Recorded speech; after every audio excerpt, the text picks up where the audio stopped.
Hey guys, welcome back. This is the MMA Breakdown. Today we're doing predictions for UFC Fight Night Boetsch versus Henderson taking place in New Orleans on June 6th.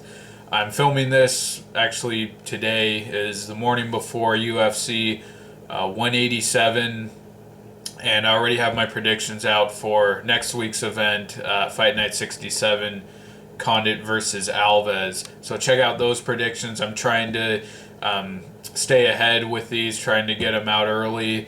And yeah, follow me on Twitter. I just made an account. I'm going to be tweeting during the fights, and just hopefully I can converse with some of you guys on there and have fun talking about fights. So follow me there at MMA Breakdown 0.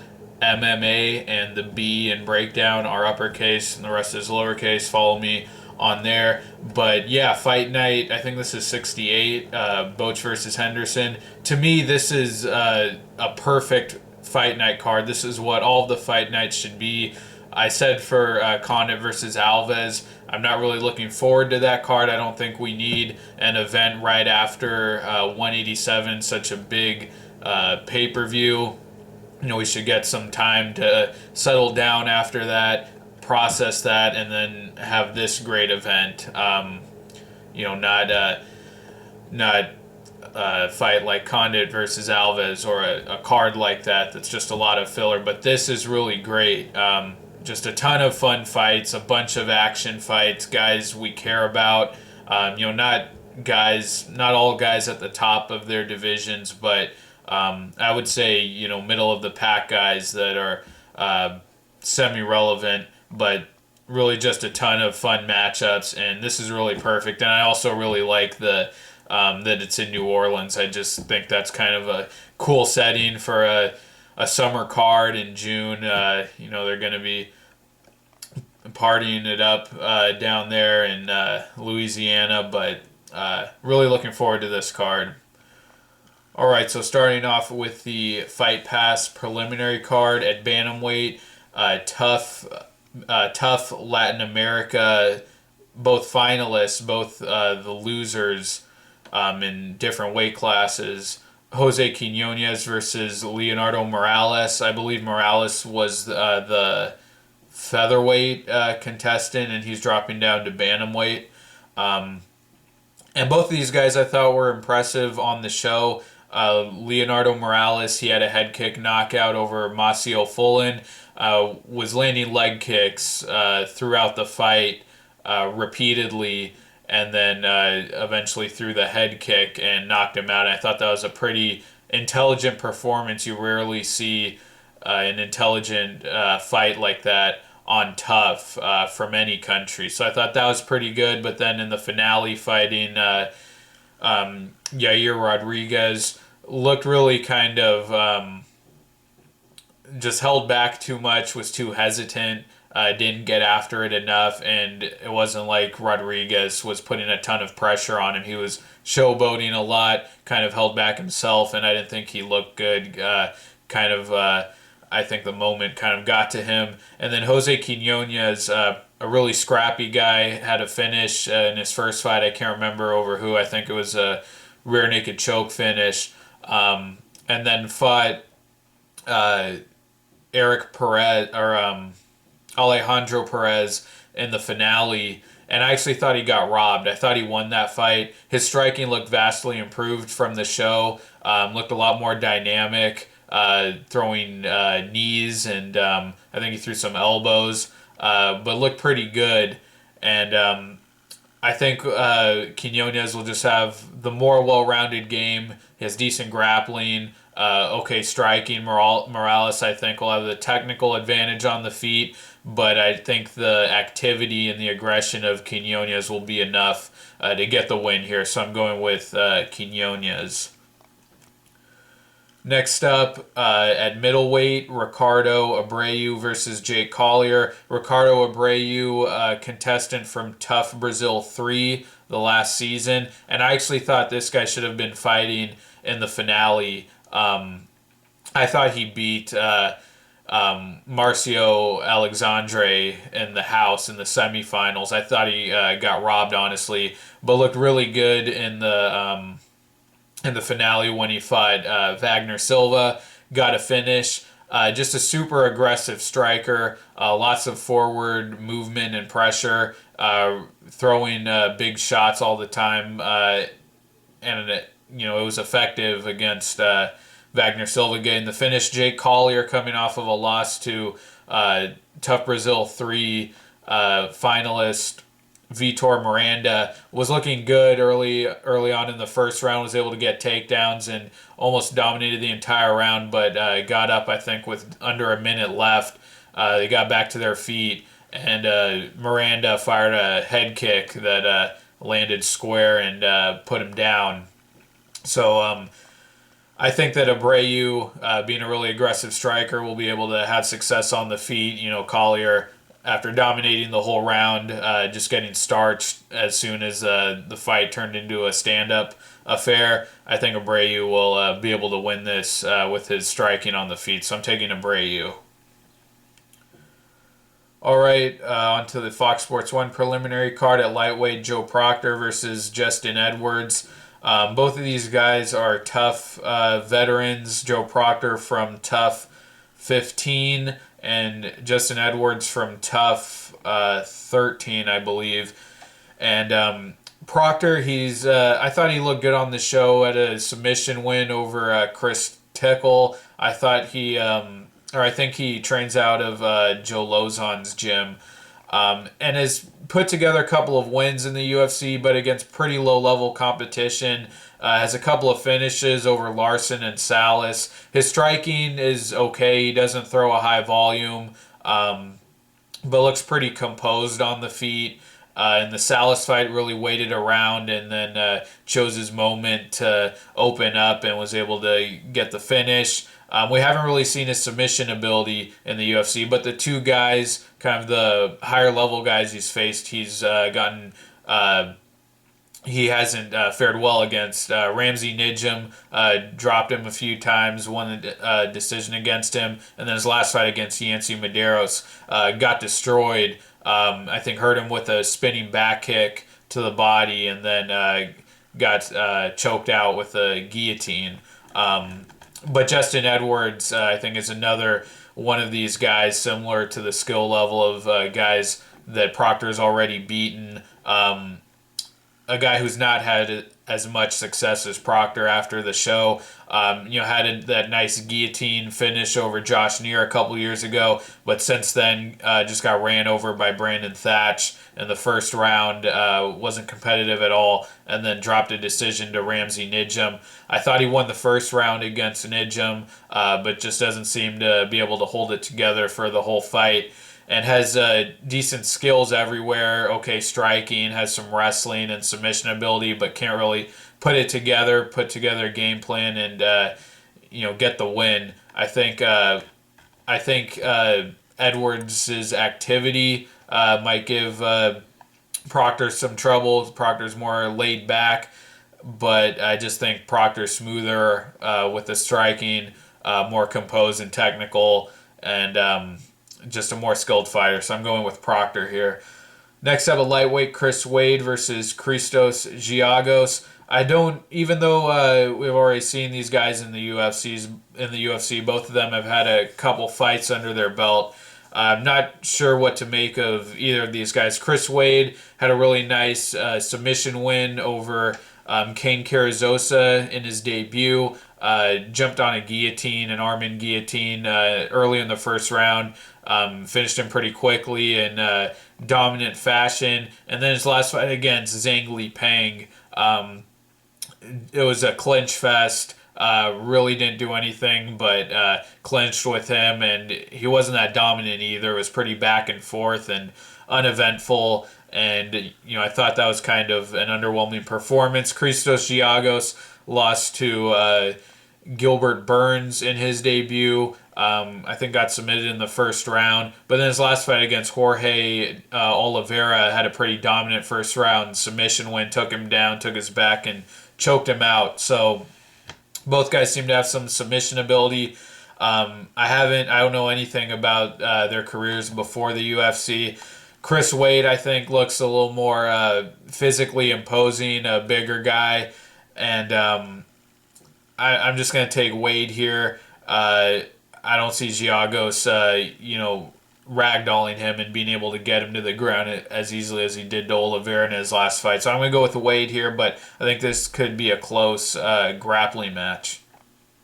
Next up, a welterweight, Brian Ebersole versus Omari Akhmedov. Ebersole's return after his long layoff has been pretty underwhelming. Got boxed up pretty badly by Rick Story in his return fight. Wasn't even close. And his next fight against John Howard was able to get the win, which surprised me. I thought he'd lose that fight. But fought at a pretty slow pace, and just kind of fought in one gear the entire fight, and wasn't a very eventful fight either. But a kind of a dynamic striker. Seems a little fluky at times, going for things like cartwheel kicks and hammer fists to the thigh like he did against James Head. But before his layoff, I thought his win streak was pretty impressive. Showed solid wrestling against TJ Waldberger, as good submission defense.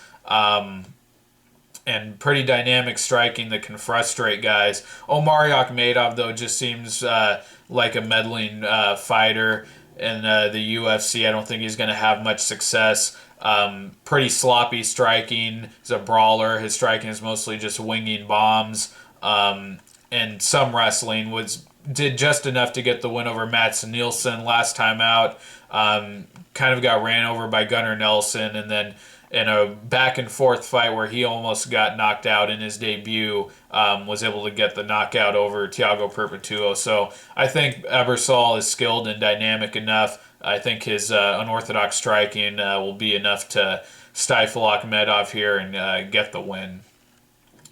All right, last fight on the prelims at heavyweight, Sean Jordan versus Derek Lewis. This is a great fight. This is exactly what I'm talking about. Great fun matchup, perfect for a fight night card. It's on the prelims, which I think it belongs on the main card, but great stuff, and perfect for New Orleans. Two big sluggers in New Orleans. Should be a lot of fun. But Jordan versus Derek Lewis. I'm going to go with Jordan here. I just think he seems like the more skilled fighter. I think Lewis came out recently saying he was just looking for a few more fights to make some more money, and then calling it quits. Which I'm not. That's not a knock on him. But you saw in his last fight against Ruin Potts, even though he was clearly the more dangerous fighter and had a huge advantage, still kind of struggled a bit. There were moments on the ground where Potts tried to attempt heel hooks and got not close with them, but gave Lewis a little more trouble than I thought he should have. Didn't look great in the scrambles, but Lewis has huge power. Destroyed Jack May in his debut. Actually had a far more dominant win over May than Sean Jordan did a couple fights ago. But then got destroyed by Matt Mitrione pretty easily in the first round. Couldn't control distance, got walked back into the fence and knocked out. Sean Jordan, I think he's had his struggles, getting knocked out by Gabriel Gonzaga and Matt Mitrione, but he's on a 2-fight win streak. Knocked out Jared Cannonier in his last fight pretty easily. And while I still think he has a lot of improvement if he's going to get into the upper ranks of the heavyweight division, I just think he's a more skilled and well-rounded fighter than Derek Lewis. I think just purely power, Lewis might have an advantage there, but Jordan has some takedowns. We saw that against Jack May. And, where Lewis, I think, is just going to be kind of throwing big, wild haymakers. I think Jordan is a little more refined, and that'll get him the win here. So I'm going with Jordan. All right, on to the main card. 6 fights, a lot of fun matchups. Starting off at Bantamweight, Francisco Rivera versus Alex Caceres. Francisco Rivera, his career turnaround has really been something special. I think it's just as commendable as Matt Brown's turnaround. He hasn't been fighting the same level of guys really, but one of these guys who was really just kind of a nobody a couple years ago, coming over from the WEC, got knocked out by Eric Koch, I think, in his last fight in the WEC, and lost a couple of fights in the UFC. Got cut, but since coming back, has just really turned it around, really tightened up his striking. Lost his last two fights, but I thought he was going actually winning that fight against Faber. I thought he was on his way to winning a decision, and if it wasn't for that eye poke, I mean, that was really the only. That's why he went down, was because of the eye poke, and he was. I thought he won that first round against Faber.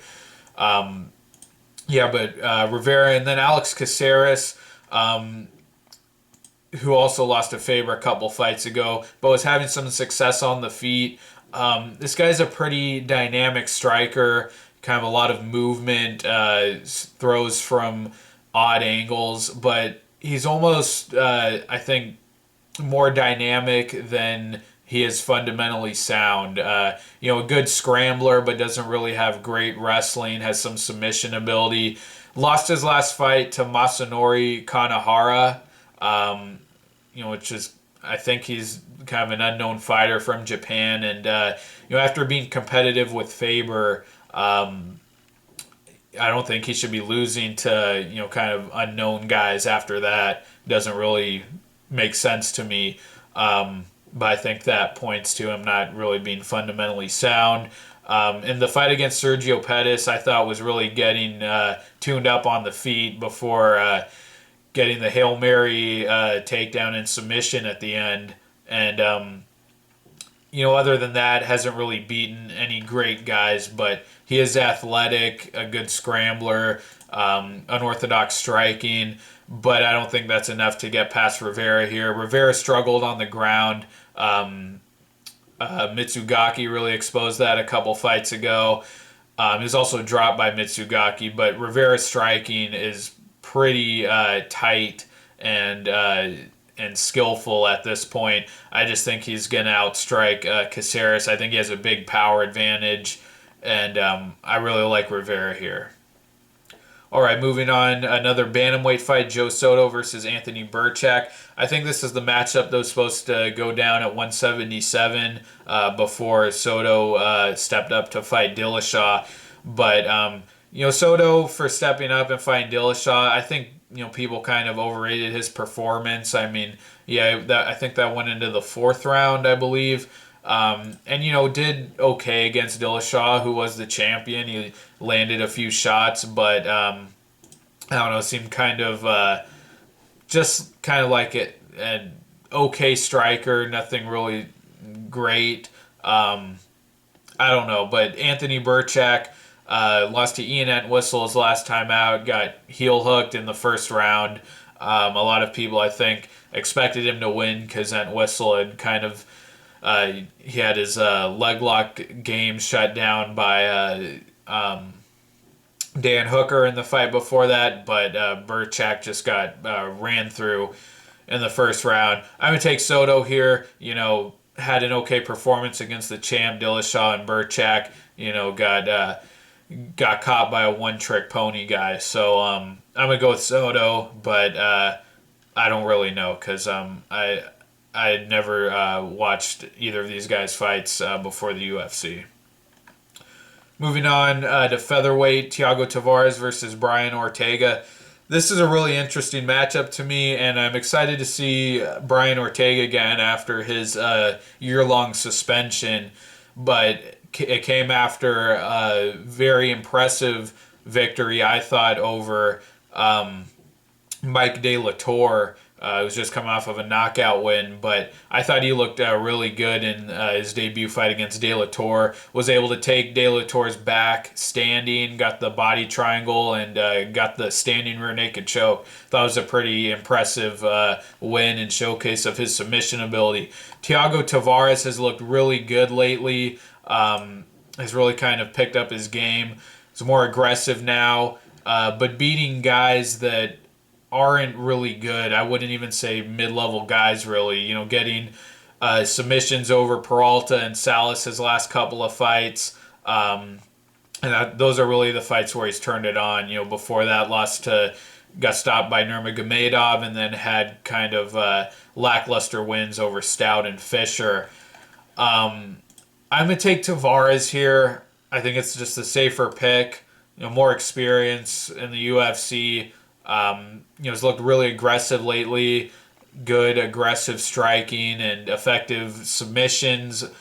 But I really liked what I saw from Ortega against De La Torre, and I wouldn't be too surprised if Ortega won here. But I'm just going to go with Tavares. I don't think he blows him out of the water like he's done to Salas and Peralta last time out. So I'll go with Tavares, but I wouldn't count out Ortega. All right, next up, a lightweight, Dustin Poirier versus Yancy Medeiros. This is a great fight. Another, like the Jordan Lewis fight. This is just going to be a great action fight. Perfect for a fight night card. And yeah, I love it. Poirier, I didn't think the move to lightweight would go so great for him. Not that he's not a good fighter. I always thought this guy was an elite guy at featherweight. I mean, his only losses to Swanson in a pretty competitive fight and to McGregor, which was legitimate, I guess, but still, was dropped. Was put out from a shot that landed to the back of the head. Not intentional, but still, But anyway, had a very impressive performance against Carlos Diego Ferreira in his last fight, and just had a huge power advantage, completely beat him on the feet, kind of outclassed him, had a big reach advantage, and was able to just find the mark with all of his shots. Looked great. I still think, if he gets past Medeiros, which I am picking him to do, but I still think he'll have a lot of trouble with the wrestlers at the top of the division. But Poirier has great submission ability, a great Darce choke, which he's finished a couple of guys with. Also had a submission win over Max Holloway in Holloway's very first fight in the UFC. But a pretty well-rounded guy, powerful striking. Medeiros, I'd say definitely a more dynamic and technical striker. Really likes the spinning back kicks and stuff like that. You saw him hurt, we already talked about it, Proctor in their fight with the spinning back kick to the ribs. And in a fight before that, destroyed Damon Jackson, and finished both of them off actually with a guillotine choke, and also has a knockout win over Yves Edwards. So Medeiros is a good striker. I think he'll challenge Poirier a bit on the feet, but Poirier is just a huge step up from the last two guys that Medeiros has ran through. And I think Poirier just has a more well-rounded game. I think he has a bit of a power advantage as well.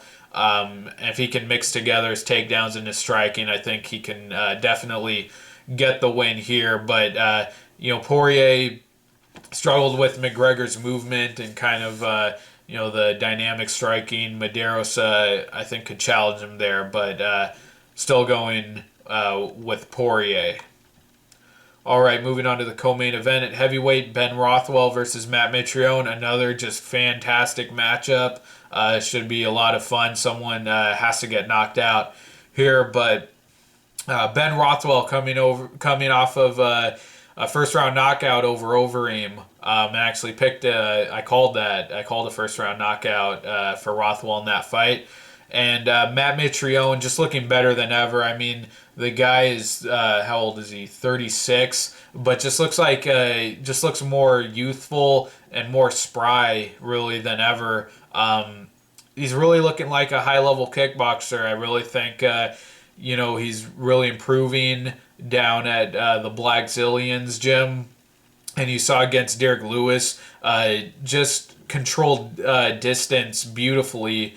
It was switching his stances. I think landed a switch kick, walked him back into the fence, and just touched him on the chin, and he went down. And then his last fight against Gabriel Gonzaga, again, just wiped the floor with him. So Mitrione's looking more dangerous and better than ever, cleaner technique than ever. And Ben Rothwell was a real tough guy, has big power. I think he's still at a skill disadvantage against most fighters. Against Overeem, you saw, he was eating some front kicks and some jabs before he was able to land the big shot. And Matt Mitrione, other than his knockout loss to Roy Nelson, has never really showed a weak chin.